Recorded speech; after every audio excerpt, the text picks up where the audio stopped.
ఏపీలో ఎమ్మెల్సీ ఎన్నికల్లో అధికార టీడీపీ తన దూకుడు చూపిస్తోంది. ఎమ్మెల్యే కోట ఎమ్మెల్సీ ఎన్నికల్లో ఆ పార్టీకి 5 సీట్లు కన్ఫర్మ్ కానున్నాయి.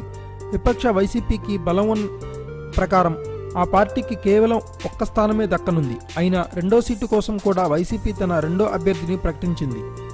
ఇదిలా ఉంటే స్థానిక సంస్థల కోటాలో జరుగుతోన్న ఎమ్మెల్సీ ఎన్నికల్లో టీడీపీ ప్రస్తుతానికి పోటీ లేకుండానే 3 సీట్లు తన ఖాతాలో వేసేసుకుంది. చిత్తూరు, తూర్పుగోదావరి, అనంతపురం జిల్లాల్లో టీడీపీ అభ్యర్థులు గెలుపొందారు.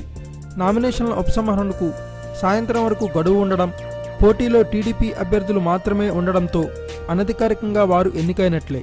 వీటిని అధికారికంగా ప్రకటించాల్సి ఉంది. ఇక చిత్తూరు జిల్లా నుంచి రాజసింహులు అలియాస్ దొరబాబు తొలిసారి ఎమ్మెల్సీ అయ్యారు.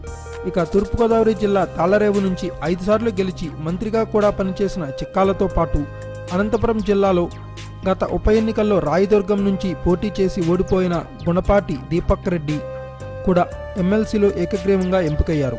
దీపక్ రెడ్డి విషయంలో కొంత టెన్షన్ వాతావరణం నెలకొన్నా పైలా నరసింహయ్య తన నామినేషన్ ఉపసంహరించుకోవడంతో ఆయన ఏకగ్రీవంగా ఎన్నికయ్యేందుకు మార్గం సుగమమైంది. పశ్చిమలో 2 సీట్ల విషయంలో కూడా టీడీపీకి ఏకగ్రీవమయ్యే ఛాన్సులు ఉన్నాయి. Thanks for watching. Please subscribe our channel.